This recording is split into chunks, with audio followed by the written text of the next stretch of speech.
We all know those autumn days, end of October, beginning of November. Maybe there is golden sunshine brightening our days still, but the evenings are grey and wet. I shiver just from thinking of going outside. For some of us, this time meant collecting candy, going to parties, dressing up and playing pranks on each other. For others, it's a time of remembrance, prayer, the family gathering to honor the ancestors.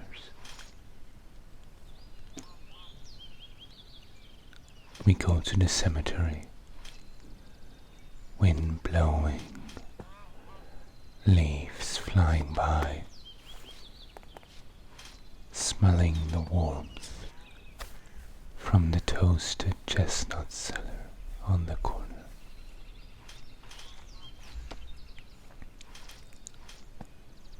As children, we counted the colored tea lights on the graves. Red and white was commonplace.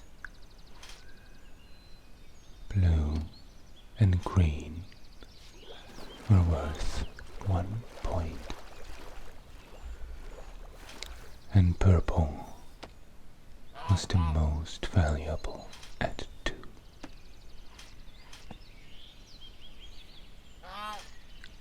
Unfortunately, by the time we first saw an LED tea light changing through the colors of the rainbow, we were too old to care.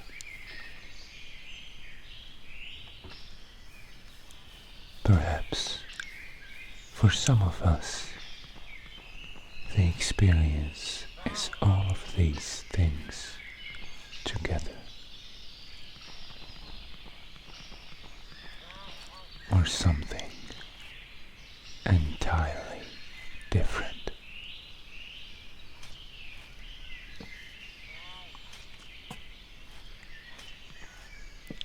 The traditions are wonderfully diverse. As promised, I gathered some interesting information about celebrations around saints, remembrance, and the dead, whichever name we might use for them. Think of it as a folklore or history lesson on which you are not just allowed but encouraged to fall asleep.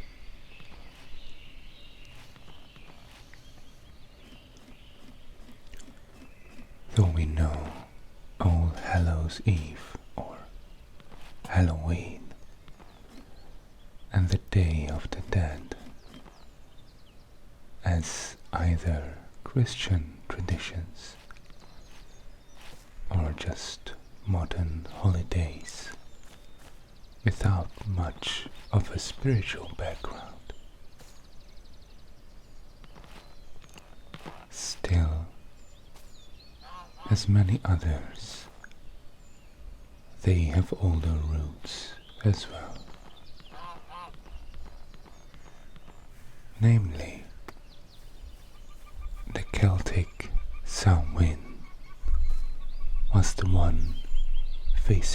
replacement with the spread of Christianity.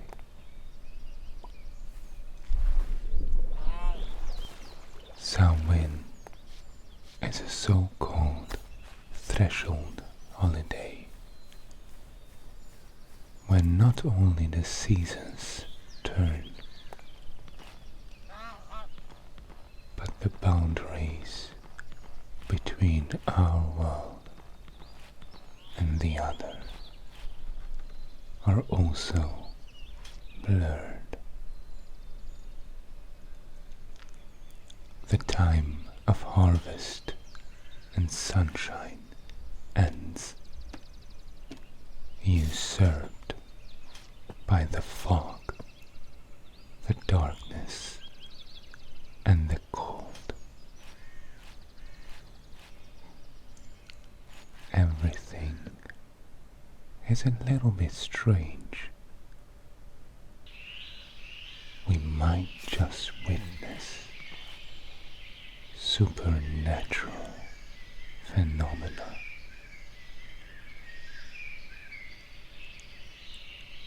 Peer into the future with the aid of seers,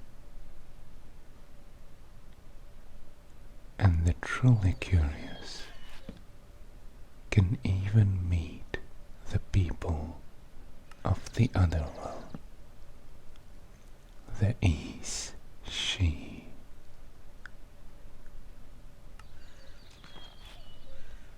Around this time, spirits leave through the holes of the ancient burial mounds, while people make sacrifices, light huge bonfires, and hold feasts in their honor. The stories of mythology richly interweave this period, adorning it with courageous heroes and horrifying monsters.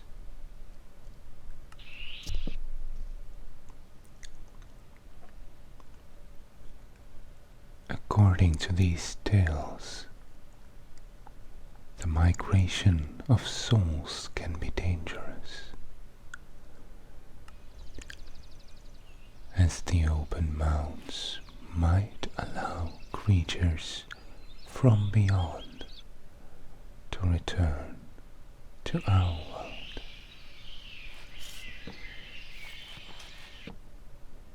In the boyhood deeds of Fionn,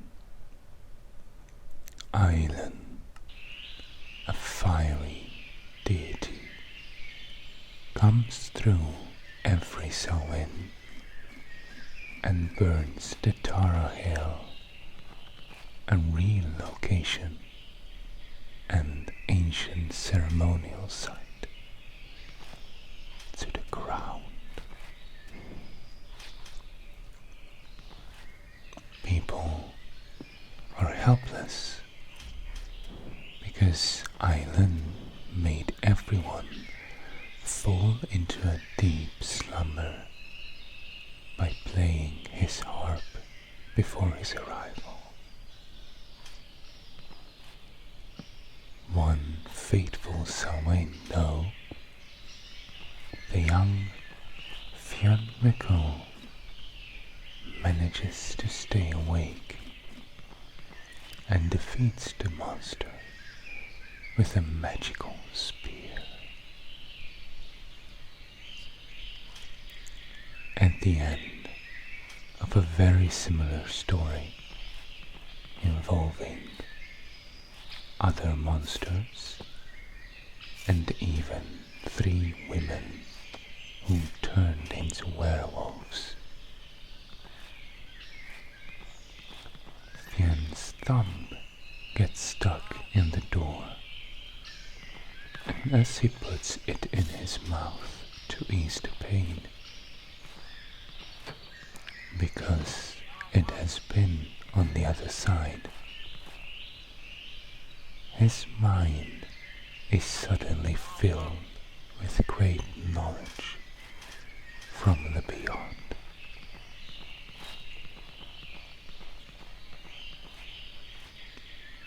In the adventure of Nera story,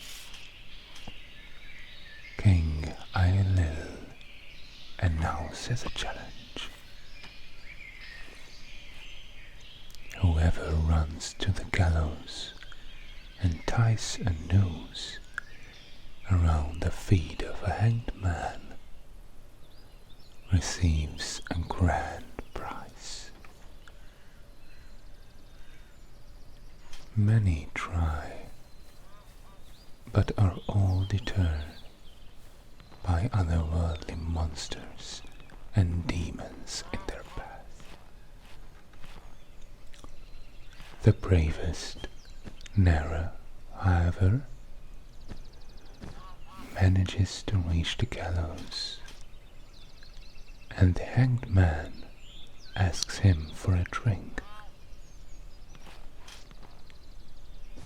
Carrying him on his shoulder, Nera tries 3 houses until they are welcomed to the 3rd. The hanged man, however, spits his drink onto the hosts, killing them. Returning to the palace, Nera sees it under siege by an army of fairies, spewing flames high into the night sky. Startled awake from his nightmare, he realizes that he saw a future that might come true next Samhain, lest the king takes precautions, which they plan and execute together.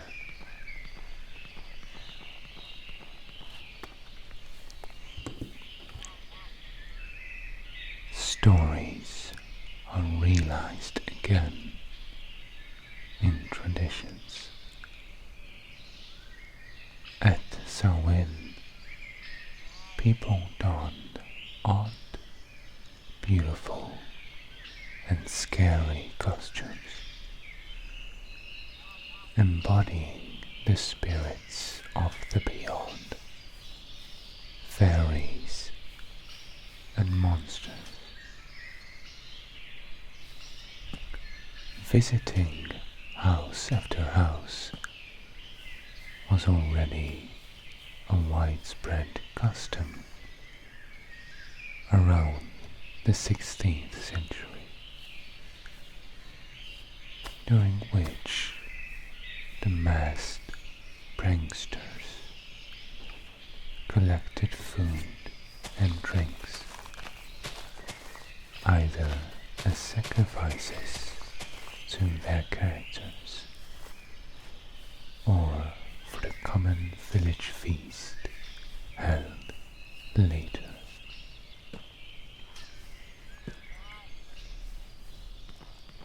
The essence of this holiday easily survived the changing of its cultural environment. Celebrating the memory of saints can be observed already in the 7th century and became official in 741 under the Pope Gregory III. By 800, we know that the changes made it from Rome to Irish territories, as churches there held ceremonies as well.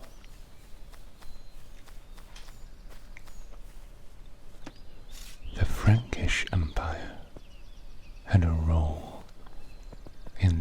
form as well. Emperor Louis the Pious also added All Hallows to the calendar in 835. The Day of the Dead, dedicated to the respect of the souls in the purgatory rather than the triumphant saints, became official later. But the dates and similar traditions inevitably led to the two holidays washing and merging together.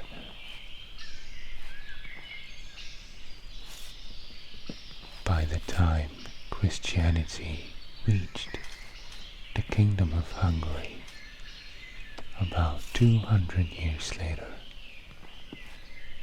it brought the holidays with it as a ready package. This pattern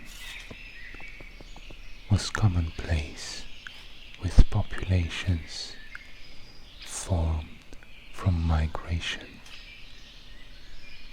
or countries heavily influenced by it.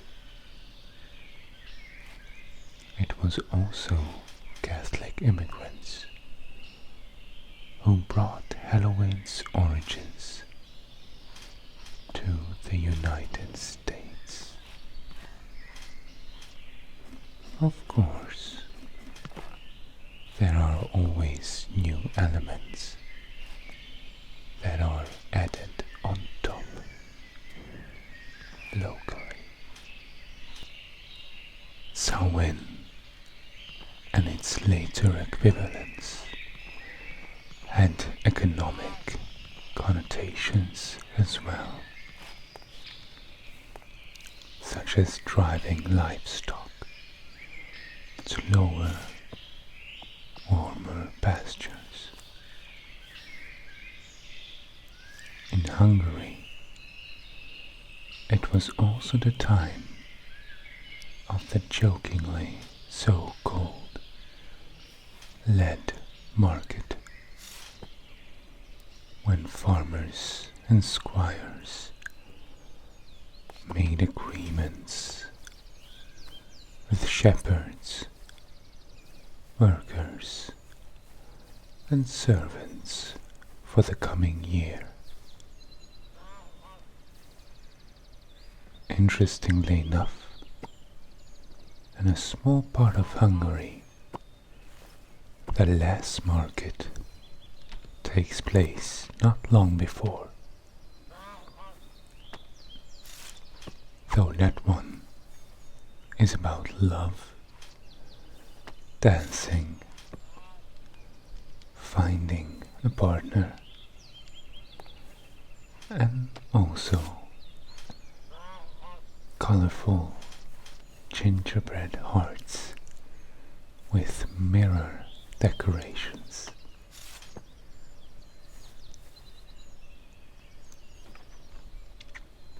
There are plenty of superstitions connected to this period as well. It is forbidden to work, as plowing or disturbing the earth in any manner counts as an attack against the dead. You shouldn't wash or whiten any clothes either, lest you discolor the sheets and fill the house with worms.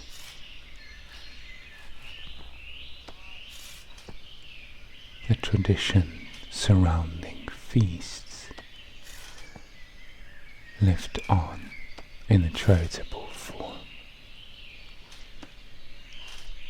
People would prepare bread and honey-glazed sweets for the poor,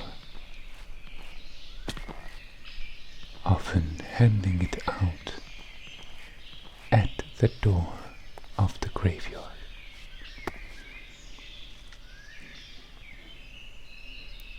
One couldn't miss visiting the ancestors in the cemetery either, along with lighting candles and saying a prayer together. It was thought that while the family is in the graveyard, the spirits themselves would take a stroll in this world, go home, have a look around, attend a mass in the church. Therefore, it was important that the grave be tended, candles lit, so the souls would find their way home again. Special attention was paid to the house where the lights were kept on, food and drink prepared for the otherworldly visitor.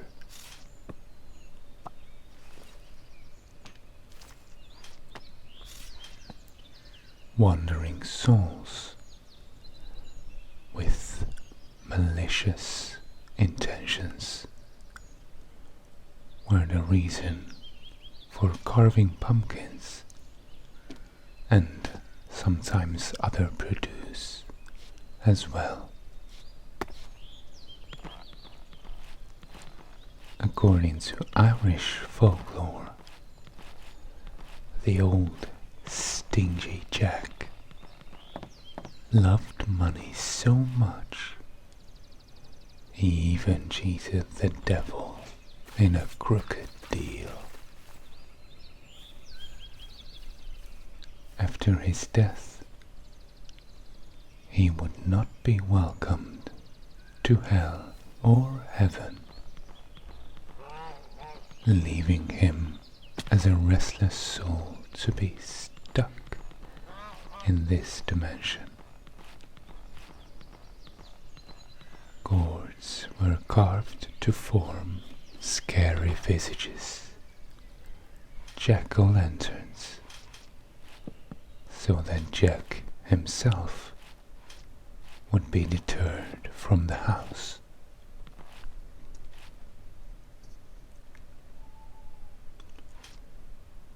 Another well-known set of traditions around remembrance and death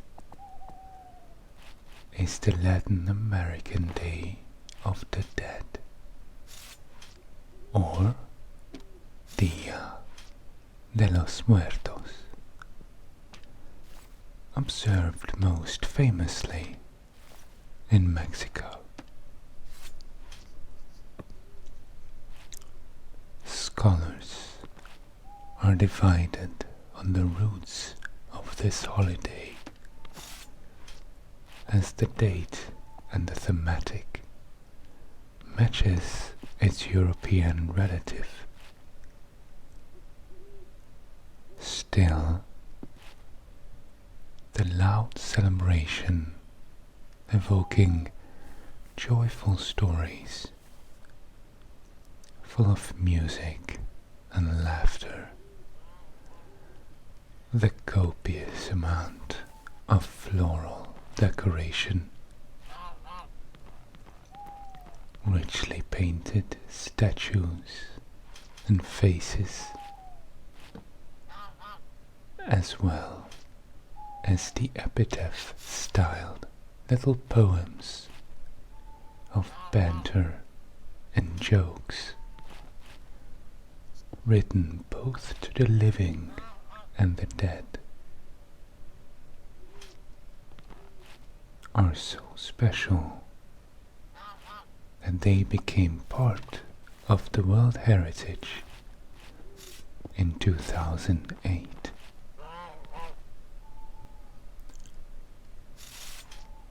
Interestingly enough, on the other side of the planet, within the East Asian cultural space,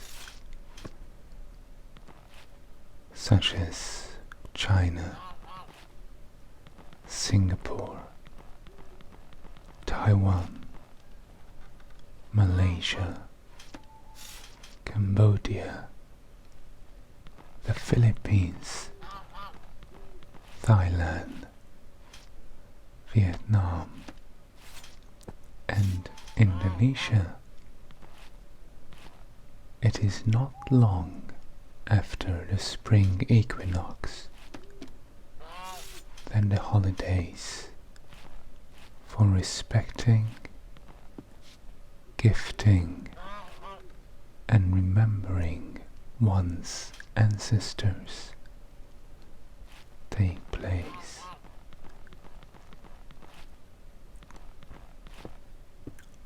In these countries, a festival called Qing Ming, or Tomb Sweeping Festival, or Pure Brightness Festival, or Ancestors' Day is held, at which the people visit the graves of their forebears to tend to them and make sacrifices.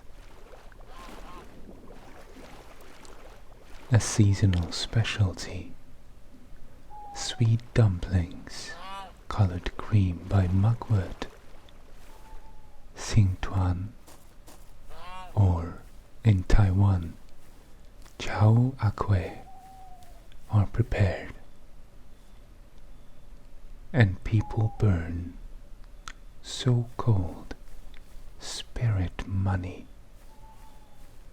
so that the residents of the beyond have sufficient means.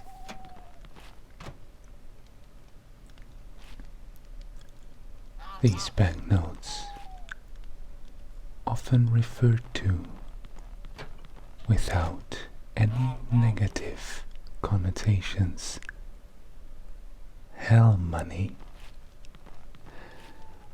are made of rice or bamboo paper and printed in huge denominations, reaching even 5 million. Besides the paper versions, foils of precious metals are used, burned not for the past relatives, but deities of the other world, such as the Jade Emperor Yudi or Yanluo Wang.